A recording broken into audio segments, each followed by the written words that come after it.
parte il Festival Biblico a Rovigo, un'iniziativa di rilievo che coinvolge non solo il capoluogo ma anche altre zone della nostra provincia. Siamo con il Vescovo della Diocesi, Pierantonio Pavanello. Qual è il tema che viene affrontato quest'anno? Quest'anno il tema è un libro della Bibbia, il libro dei Salmi, 150 preghiere.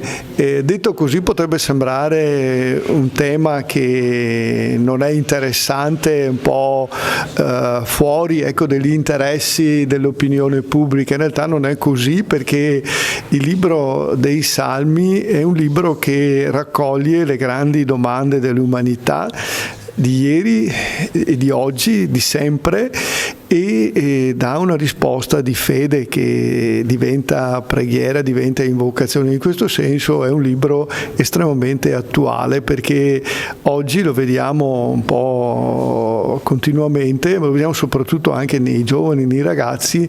C'è un grande bisogno di senso, e quindi ci sono delle domande espresse o inespresse che chiedono di essere accolte e di essere accompagnate per poter andare verso una risposta. E quindi è stato molto interessante anche il lavoro fatto dal comitato che ha preparato il festival, che dai Salmi ha ricavato alcune domande attorno alle quali si snoda la proposta dei 3 giorni finali del prossimo fine settimana. Oggi viene presentato il Festival Biblico, un festival che coinvolge tutta la città. Siamo con il sindaco di Rovigo, Valeria Cittadin, un evento importante soprattutto che anima il nostro centro storico.